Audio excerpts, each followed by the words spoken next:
자, 오늘 본문 말씀은 계시록 6장 5절부터 6절까지입니다. 계시록 6장 5절부터 6절까지입니다. 셋째 인을 떼실 때에 내가 들으니 셋째 생물이 말하되 오라 하기로 내가 보니 검은 말이 나오는데 그 탄 자가 손에 저울을 가졌더라. 내가 네 생물 사이로 나는 듯한 음성을 들으니 가로되 한 데나리온의 밀 한 되요 한 데나리온의 보리 석 대로다. 또 감람류와 포도주는 해치 말라 하더라. 아멘. 자, 오늘 본문 말씀 계시록 6장 5절 이하의 말씀을 통해서 기갈 시대가 이르기 전에라는 제목으로 우리 하나님 말씀 함께 나눠보도록 하겠습니다. 기갈 시대가 이르기 전에. 자, 오늘 본문 말씀이 기록되고 있는 이 계시록 6장에는 어떠한 내용이 기록되어 있습니까? 우리 계시록에 보면 7인이 떨어지는 역사가 있죠. 그 재앙이 막 떨어지는 그 역사 중에 계시록 6장에는 첫째 인부터 여섯째 인까지 떨어지는 그런 재앙의 기록들이 써 있는데, 그 중에 오늘 본문 말씀은 셋째 인을 뗄 때에 전무후무한 기갈 시대가 있을 것을 이렇게 성경은 예언을 하고 있는 것입니다. 이 기갈 시대라고 하는 것, 우리 생각을 해봅니다. 오늘 본문 말씀이 뭐라 했죠? 기갈 시대가 이르기 전에. 우리 전에 뭐 해야겠습니까? 준비를 해야 될 줄로 믿습니다. 그래서 오늘 말씀을 통해서 이 기갈 시대가 이르기 전에 우리가 말씀에 전신갑주하는 그런 준비하는 그런 것을 생각하는 우리 귀한 성도님들 되시기를 간절히 원합니다. 우리 신앙에도 유비무환의 정신이 필요한 거예요. 유비무환 뜻이 뭡니까?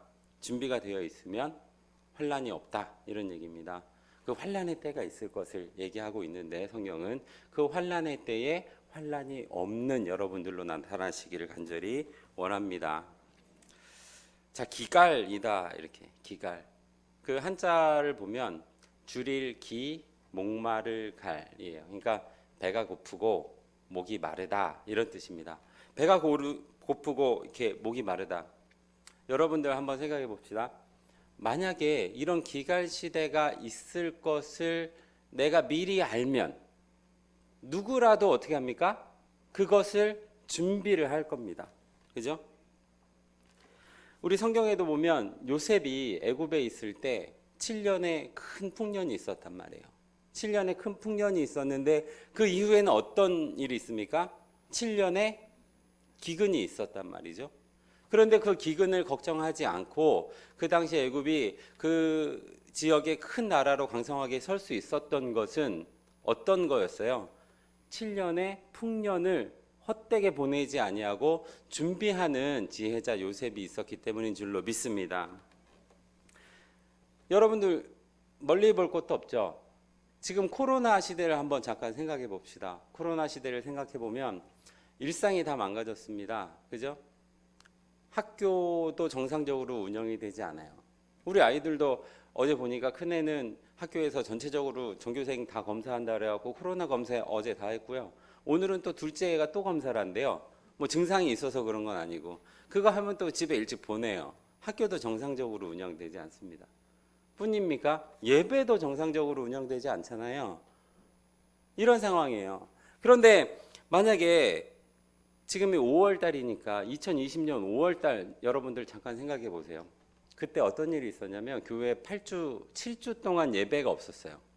예배를 정상적으로 아예 그냥 예배 올 수도 없었어요. 예배도 정상적으로 드릴 수 없는 그런 시대가 있었는데 그것이 금방 지나갈 듯 하였으나 벌써 어떤 시간이 지난 거예요? 1년이나 또 지난 거예요. 아직도 해결이 되지 않은 것이죠.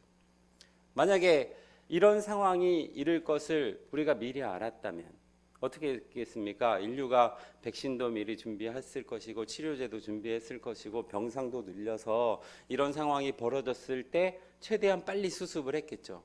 그죠? 그때 여러분들 마스크 없어가지고 애들 학교를 보내야 되는데 마스크가 없네요. 가게를 다 돌아다녀요. 마트를 다 뒤지고 약국을 다 뒤져도 그 마스크 한 장을 못 구하는 거예요. 인터넷에 마스크 한 장을 구하려고 그러면 4,000원, 5,000원씩 달라고 합니다. 그것도 뭐 배송을 내일 해주느냐? 그것도 아니에요. 뭐 일주일이 걸릴지 2주일이 걸릴지도 모르는. 만약에 그런 상황을 미리 알았다면 어떻게 샀겠어요? 이런 상황이 벌어지기 전에 마스크도 사놨겠죠. 그죠? 준비를 해야 된다라는 거예요. 하나님의 계획하심의 역사도 하나님의 그 준비되어 있는 자들에게는 어떤 일이 있을 것이다라는 거예요. 준비가 되어 있지 않는 사람에게는 하나님의 어떤 심판의 역사가 있을 때 그 심판에 휩쓸려 갈 수밖에 없는 사람도 있는 반면에 어떤 사람도 있을 거예요. 그 심판의 때에 구원을 받는 사람도 있을 것이다라는 것이죠. 큰 파도가 이렇게 막 몰아치면 어떤 자들은 그 큰 파도에 그냥 휩쓸려 버리는 사람도 있는데 어떤 사람은 그 파도를 타고 앞으로 전진해 나아가는 사람들도 있는 거잖아요. 그죠? 우리의 신앙의 모습이 어떤 모습으로 나타나야 할 것인가 여러분들 생각하는 그런 귀한 시간 되시기를 간절히 원합니다. 우리 본문 말씀 계시록 6장 5절 말씀을 보시면 셋째 인을 뗄 때에 대한 내용을 기록하고 있는 것이죠. 셋째 인을 뗄 때에 내가 들으니 셋째 생물이 말하되 오라 하기로 내가 보니 검은 말이 나오는데 그 탄 자가 손에 저울을 가졌더라. 6절 말씀 봅니다. 내가 네 생물 사이로 나는 듯한 음성을 들으니 가로되 한 데나리온의 밀 한 대요 한 데나리온의 보리 석 대로다. 감람류와 포도주는 해치 말라 하더라. 이렇게 한 데나리온에 대한 이 얘기가 나오죠. 이 데나리온이 뭡니까? 데나리온 품삯인 거예요. 하루의 품삯. 우리 마태복음 20장에 보면 그 포도원의 일꾼에게 일을 시키고 늦게 온 자나 일찍 온 자나 뭐를 줬어요? 한 데나리온을 주는 거예요. 그러니까 그 한 데나리온은 뭐예요? 일당인 겁니다. 일당 쉽게 얘기하면. 그러면 보세요. 그 일당을 받아서 뭘 할 수 있어요? 보리 한 대, 밀 한 대, 보리 석 대밖에 못 산다. 그러면 그 일당이라는 거 요즘에 일당이 얼마쯤 할까요? 뭐 직종마다 틀리고 성별마다 틀리고 나이마다 틀리고 이렇게 하겠지만 그 통계청 사이트에 가보면 우리나라 실질 소득이 얼마쯤 된다 이렇게 하는 게 있어요. 여러분들 그 GNP, GDP라고 하는 거 들어보셨죠? 뭐 국민 총생산 뭐 이런 거 그거는 어떤 실질적인 그거를 얘기하는 것이 아니라 그 나라의 경제 규모가 얼마큼 된다 이런 거를 얘기하는 것이고 GNI라는 것이 있어요. 이거는 뭐냐면 그 나라의 교육 규모, 환율, 뭐 물가 이런 거를 고려했을 때 이 나라에 사는 사람들이 실질적으로 얼마큼 번다라고 계산을 하는 게 합당하다 이렇게 하는 거. 그게 그 통계청 사이트에 가면 우리나라 1인당 GNI는 3,700만 원 이렇게 돼 있습니다. 그러면 1년에 12달이니까 한 달에 300만 원 꼴 될 거고 우리 주 5일 근무하니까 한 24일 근무하는 거죠. 그러면 24로 나누면 한 달에 한 13만 원 이 정도 되는 거예요. 자, 그러면 13만 원을 가지고 우리가 할 수 있는 것은 그때가 되면 뭐예요? 보리 한 대, 밀 한 대, 보리 석 대 이 정도밖에 못 사는 겁니다.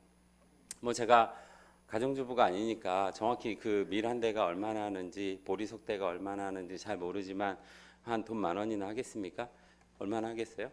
근데 내가 하루 종일 일을 해봐야 그거밖에 못 번다. 그거밖에 살 돈이 없다라고 한다면 굉장히 힘들겠죠. 이것이 하루 이틀 정도 지속이 된다면 좀 버틸만 하겠지만 한 주, 두 주, 좀 버틸만 하겠지만 한 달, 두 달, 자신이 없는데 1년, 2년 이러면 이거 어떻게 버텨? 막 이렇게 생각할 거예요. 그죠? 그런데 계시록의 오늘 본문 말씀을 보면 한 데나리온을 가지고 일당을 가지고 밀 한 대, 보리 석 대밖에 살 수 없는 그런 기갈 시대가 있을 것이다라고 이렇게 성경은 말씀을 하고 있습니다. 이제 그때가 되면 그 육신적인 그런 기갈을 당하는 그런 환란의 때가 있을 것인데 이 성경을 보면 구약 시대에도 그 종말의 시대에 대해서 많이 언급을 하고 있고 신약 시대에 와서 예수님도 마지막 때에는 어떤 일이 있을 것이다라고 하는 그런 이야기를 많이 언급을 합니다. 우리 마태복음 24장 말씀을 보시면 그 예수님께서 감람산에 계실 때 제자들이 종용이 와서 이야기하는 것 마태복음 24장 3절 말씀을 보시면 우리에게 이르소서 어느 때에 이런 일이 있겠사오며 또 주의 임하심과 세상 끝날에는 어떤 징조가 있사오리까 라고 이렇게 얘기한다는 거예요. 이렇게 물어보니까 예수님께서 뭐라고 얘기하십니까? 24장 5절부터 8절까지 말씀 봅니다. 많은 사람들이 내 이름으로 와서 이르되 나는 그리스도라 하여 많은 사람을 미혹해 하리라. 그러니까 그때가 되면, 마지막 때, 그 환란의 때가 되면 어떻게 할 것이다? 그리스도라고 하는 사람들이 많이 나타나서 많은 사람들을 미혹해 하는 역사가 있을 것이다. 이런 얘기예요.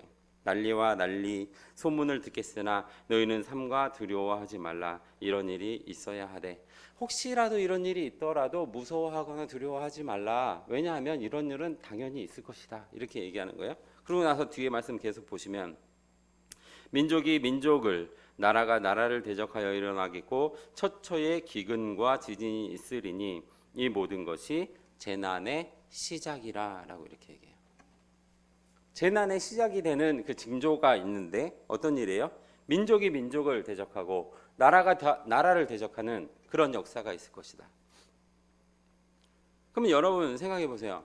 민족이 민족을 대적하고 나라가 나라를 대적하는 일이 인류 역사상에 끊어진 적이 있습니까?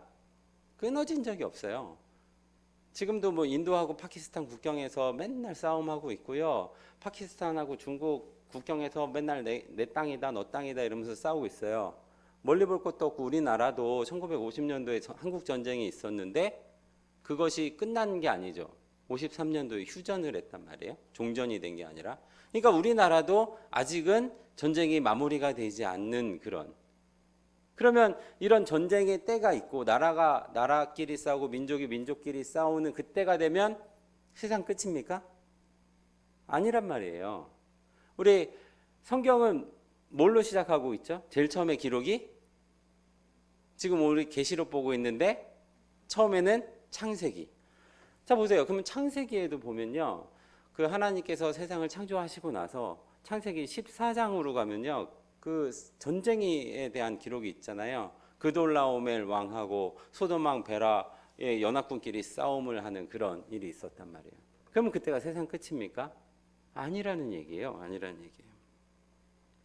또 처처에 기근이 있고 지진이 날 것이다. 지진 나는 거 뭐 5월 달에만 해도 일본의 5.0, 6.0 지진 빈번하게 계속 있었고요. 우리나라도 제가 보면 그 기상청 사이트에 보면 다 나와요. 거기 우리나라 포항에도 5월 4일 날 지진이 있었어요. 그러니까 지진이 이렇게 일어나면 그때는 세상 끝입니까? 그런 얘기가 아니에요.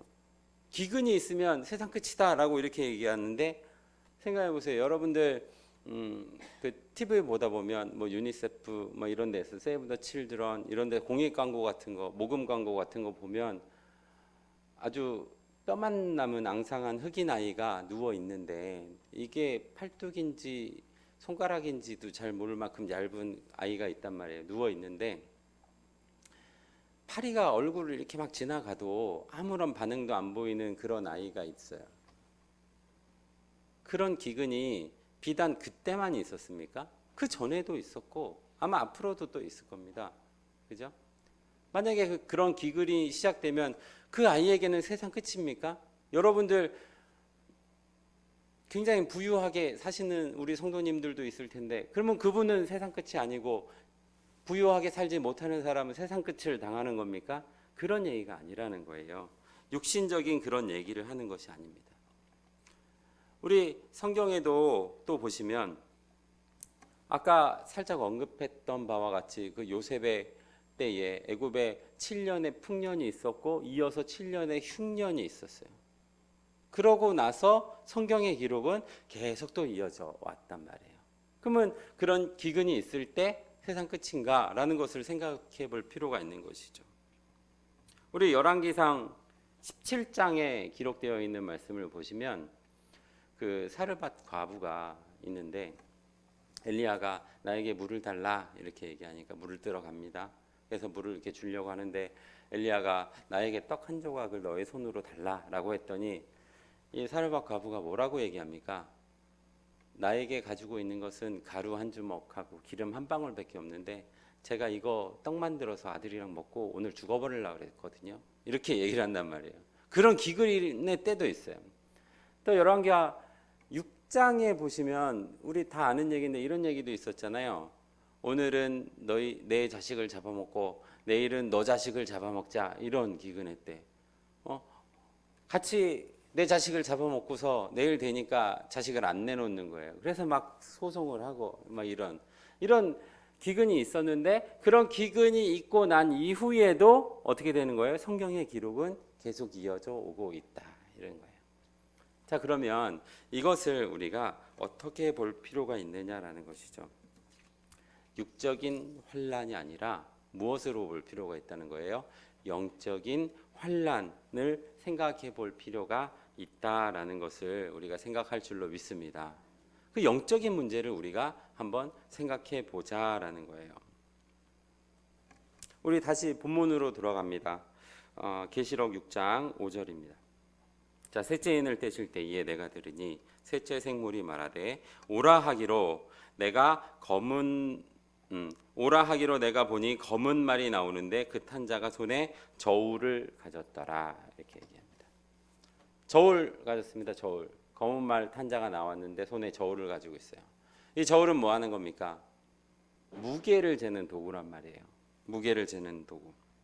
자, 그러면 그 검은 말 탄 자가 나와서 저울을 가지고 무엇을 재겠느냐라는 것을 생각해 볼 필요가 있는 거예요.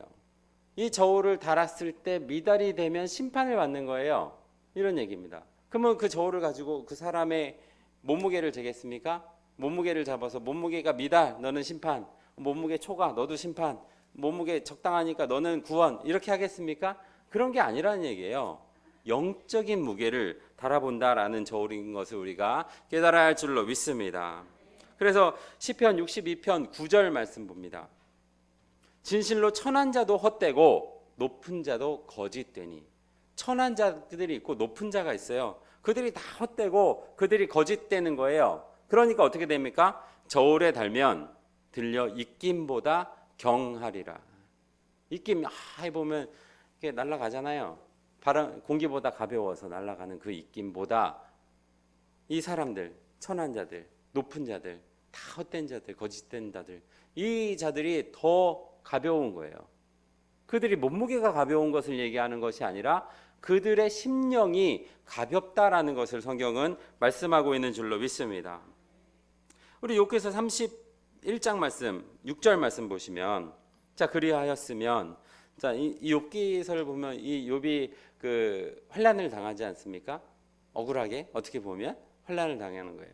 그러니까 뭐 주변에 친구들이 너가 이렇게 잘못했으니까 이런 환난을 당했고, 뭐 너가 뭐를 잘못했으니까 이런 환난을 당했고, 뭐 이렇게 얘기를 하니까 이제 욥이 억울하잖아요. 사람이니까. 뭐라고 하는 겁니까? 다 받아들이지만 그리하였으면, 내가 만약에 그렇게 하였으면 공평의 저울에 달려서 내가 하나님 앞에 나의 정직함을 증명하고 싶다. 이렇게 얘기하는 거예요.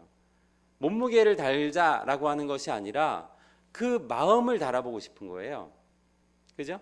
그런 심령을 달아보는 그런 거.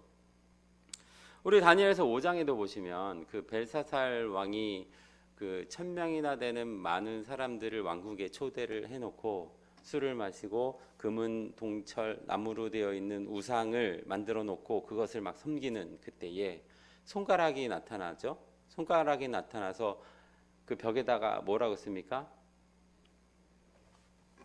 메네 데겔 우바르신 이렇게 쓰죠. 그렇죠? 그래서 그 뜻을 보면 메네는 왕의 시대가 끝났다라는 것이고, 메네 데겔은 왕이 저울에 달려서 부족함이 보였다, 이런 뜻이에요. 그죠? 그러면 그 왕이 저울에 달려서 부족함이 보였기 때문에 무엇이 달린 그 몸무게를 달았을까요? 그것이 아니에요. 그들의 심령의 무게를 달았는데 부족함이 보였다. 그래서 그가 결국은 어떻게 되는 겁니까? 바로 심판을 당하는 그런 역사가 성경에 기록되고 있는 것을 우리가 볼 때에 우리가 자격을 갖추었느냐 갖추지 못하였느냐, 영적인 무게가 있느냐 없느냐라는 것을 생각해 볼 필요가 있는 줄로 믿습니다. 오늘 말씀의 제목이 뭐라고 했죠? 다시 한번 생각해 볼까요? 기갈 시대가 이르기 전에. 언제까지 우리가 이것을 준비를 해야 될 것이냐? 그 기갈 시대가 이르기 전에 그 저울을 달았을 때 완전한 자로 나타나야 할 줄로 믿습니다.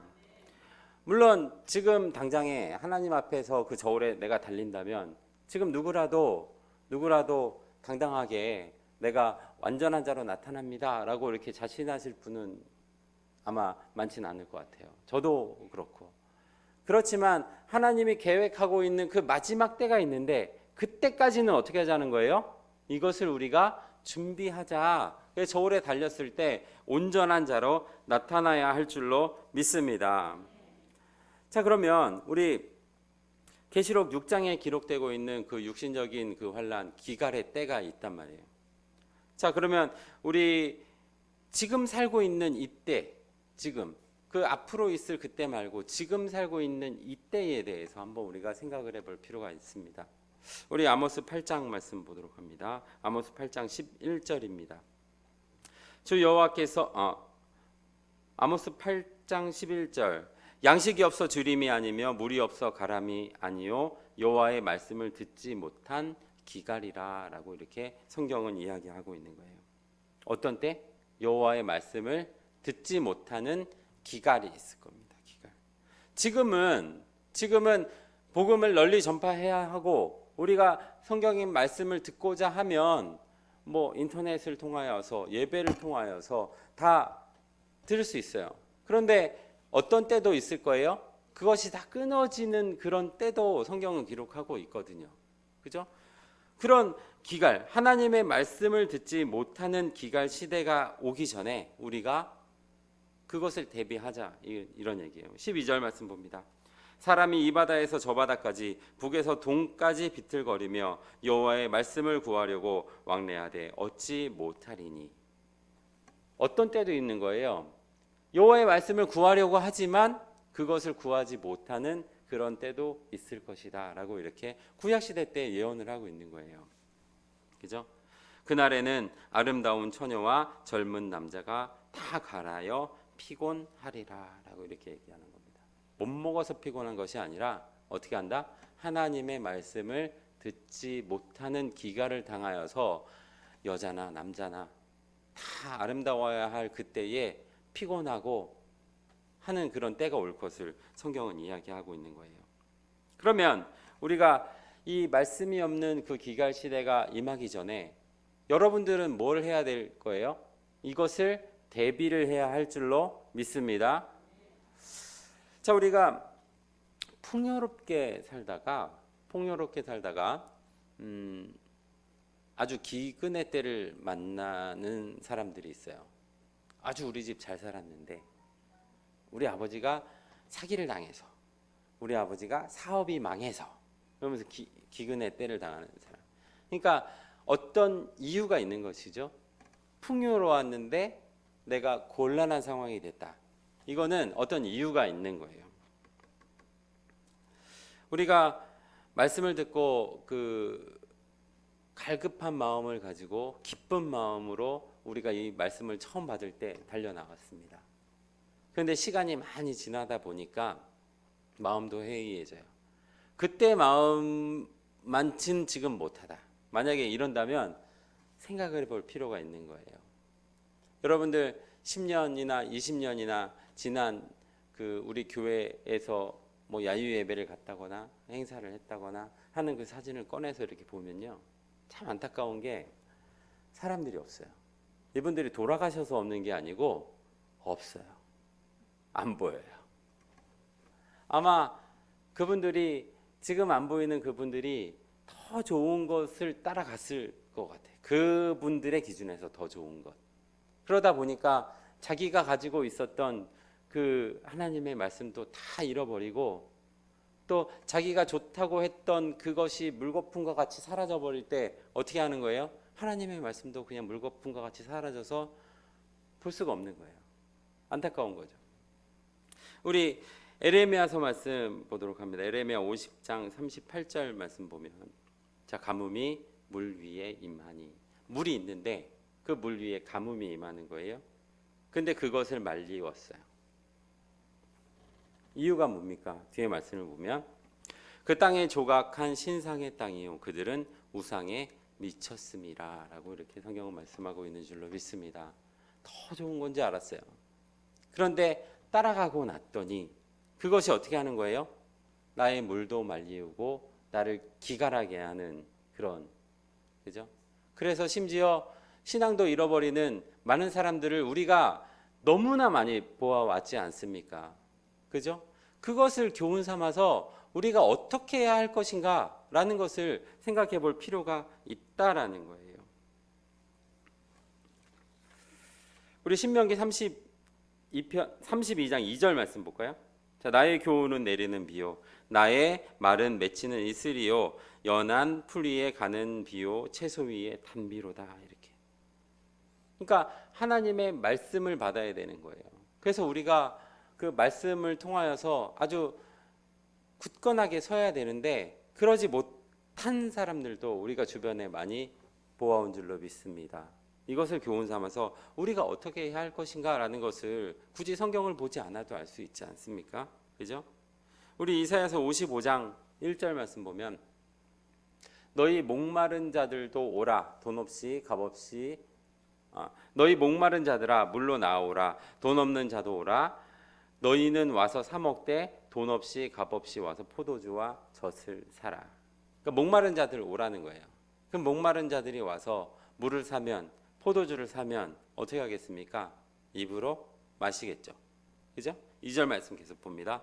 너희가 어찌하여 양식 아닌 것을 위하여 은을 달아주며 배부르게 못할 것을 위하여 수고하느냐. 나를 청종하라. 그리하면 너희가 좋은 것을 먹는 거예요. 또 너희 마음에 기름진 것으로 즐거움을 얻을 거예요. 근데 3절 말씀 보시면 어떻게 시작합니까? 너희는 귀를 기울이고, 이렇게 먹는 거를 준다 그랬잖아요. 기름진 것, 좋은 것을 준다 그랬잖아요. 돈 없이 값 없이 와서 포도주와 젖을 사라 이랬잖아요. 그런데 3절 말씀 보니까 뭐라고 하는 거예요? 너희는 귀를 기울이고, 이렇게. 포도주와 젖, 좋은 것, 기름진 것, 이거 어디로 먹는 거예요? 입으로 먹는 거예요, 사실은. 그런데 3절 말씀 보니까 너희는 귀를 기울이고 라고 성경은 말씀하고 있는 줄로 믿습니다. 그래서 뒤에 말씀 계속 보면 내게 나와 들으라, 그리하면 너희 영혼이 살리라 라고 이렇게 성경은 말씀하고 있는 줄로 믿습니다. 그러니까 우리에게 필요한 그 기갈 시대가 임하기 전에 준비해야 하는 것은 뭐예요? 실상으로 입으로 들어가는 그 음식을 말하는 것이 아니에요. 기름진 것, 맛있는 것, 귀한 것, 이것을 말하는 것이 아니라 뭐예요? 귀로 듣는 하나님의 말씀의 생수를 성경은 말씀하고 있다는 것을 깨달아야 할 줄로 믿습니다. 우리가 오랫동안 교회를 다녔습니다. 말씀을 들으면서 이 말씀 들어본 건데 오늘은 이 말씀이네. 이미 결론을 알고 예배를 드리는 분들도 혹시 있을지 모르겠습니다. 그런데 성경은 그런 게 아니에요. 오랫동안 말씀을 들어왔어도 그 말씀 속에서 어떻게 하는 거예요? 새로운 생명샘의 말씀이 있는 줄로 믿습니다. 그래서 이 말씀을 갈급한 마음을 가지고 이것을 듣는 것이 중요한 거예요. 언제가 이르기 전에? 기갈 시대가 이르기 전에. 그죠? 그러면 너희는 귀를 기울이고 나와 들으라, 그리하면 너희 영혼이 살리라 했으니까 그러면 아무 때나 가서 그것을 들으면 그냥 구원 받겠습니까? 아니에요. 어디에서 들어야 되는 거예요? 생명샘물이 있는 곳에서 성경의 말씀을 들어야 할 줄로 믿습니다. 그래서 우리 요한복음 말씀 4장 13절 말씀 봅니다. 자, 예수께서 대답하여 가라사대 이 물을 먹는 자마다 다시 목마르려니와 내가 주는 물을 먹는 자는 영원히 목마르지 아니하리니 나의 주는 물은 그 속에서 영생하도록 솟아나는 샘물이 되리라 라고 성경은 말씀하고 있는 줄로 믿습니다. 그런 곳에 나와서 말씀을 들을 때에 우리가 무엇을 할 수 있는 거예요? 마지막 때에 기갈 시대가 있을 때에 그것을 대비하는 우리 믿음의 참된 모습인 것을 성경은 말씀하고 있는 줄로 믿습니다. 우리 요한복음 7장 37절 말씀도 볼까요? 명절 끝날 곧 큰 날에 예수께서 서서 외쳐 가라사대 누구든지 목마르거든 내게 와서 마시라. 38절 나를 믿는 자는 성경의 이름과 같이 그 배에서 생수의 강이 흘러 흘러나리라라고 이렇게 성경은 말씀하고 있는 거예요. 자, 이 말씀 잘 보세요. 38절에 생수의 강이 나에게서 흘러나는 거예요. 또 목마른 자들은 무엇을 받는 거예요? 생수를 받는 거예요. 생명수를 받는 거예요. 우리 39절 말씀 봅니다. 이는 뭡니까? 누구든지 목마르거든 내게 와서 마시라 했었던 그 물 말씀하시는 거예요. 그것은 그를 믿는 자에 받을 성령을 가리켜 말씀한 것이라라고 성경은 말씀하고 있는 줄로 믿습니다. 우리 성령이 뭡니까? 요한일서 5장 7절 성령은 진리이니이다. 또 요한복음 17장 17절 아버지의 말씀은 진리니이다. 이렇게 얘기했어요. 그러니까 우리가 받을 성령 그 물 이거는 뭐예요? 하나님의 말씀을 상징하고 있다는 것을 우리가 깨달아야 할 줄로 믿습니다. 자, 그러면 좋아요. 1차적으로 그 생명수를 우리가 받으면 어떻게 하는 거예요? 구원의 길을 가는 거잖아요. 좋아요. 그러면 구원이라고 하는 것 이것은 기본적으로 누가 누구에게 주는 겁니까? 절대자가 그죠? 하나님이 우리에게 이런 거잖아요. 그래서 우리는 그 솟아나는 생명수를 마시는 거예요. 그러면 그 기갈의 때가 이뤘을 때 어디에 속한 자로 나타날 수 있어요? 구원에 참여하는 자로 나타날 수 있는 것이잖아요. 그죠? 그러면 1차적으로 이렇게 구원을 받는 것 이것으로 우리가 만족할 것이냐? 아닙니다. 1차적으로 구원을 받았으면 어떻게 해야 돼요? 어떻게 해야 돼요? 말씀을 통하여서 많은 사람들을 구원해야 되는 거예요. 우리 요한복음 7장 38절 다시 볼까요? 나를 믿는 자는 성경의 이름과 같이 그 배에서 생수의 강이 흘러나리라 그랬잖아요. 그런 생수의 강이 흘러나는 저와 여러분들이 되어야 될 줄로 믿습니다. 그러니까 2차적으로는 어떤 모습으로 가야 된다는 거예요? 나만 구원받는 것이 아니라 그 말씀을 통하여서 다른 사람들도 기갈 시대가 임하기 전에 구원에 참여할 수 있는 사람들로 인도해내야 되는 거예요. 그것이 하나님과 예수님이 원하는 것이고 우리가 갈 바인 것을 우리가 깨달아야 할 줄로 믿습니다. 기갈 시대가 이르기 전에 이렇게 했습니다. 물론 지금은 복음이 전파되는 그런 때예요. 하나님의 복음이 전파되고 또 우리가 그 복음을 널리 전해야 되는 그때. 그런데 그 인이 떼기 시작하면 어떤 일도 있을 거예요? 그 복음이 다 가리워져서 듣고자 하여도 듣지 못하는 그런 기갈 시대가 있을 것을 성경은 예언하고 있는 줄로 믿습니다. 우리 요셉의 때 그 7년의 풍년이 있을 때 그 7년의 기근을 준비를 하는 그런 모습을 통하여서 하나님의 지혜를 받은 사람의 모습의 본을 보인 거예요. 그러면 우리는 어떻게 해야 되겠습니까? 지금 말씀의 풍년이 있는 이때예요. 이때에 성경에 기록하고 있어요. 분명히 이런 기갈 시대도 있을 것이다 라고 했으면 그 기갈 시대를 언제 해야 되는 거예요? 바로 지금 준비를 해야 되는 줄로 믿습니다. 우리 사랑하는 성도님들, 요셉과 같이 그 기갈 시대를 준비해내서 하나님의 복된 지혜자들로 나타나는 우리 귀한 성도님들 되시기를 예수 그리스도 이름으로 간절히 기도드립니다. 아멘. 말씀 마치겠습니다.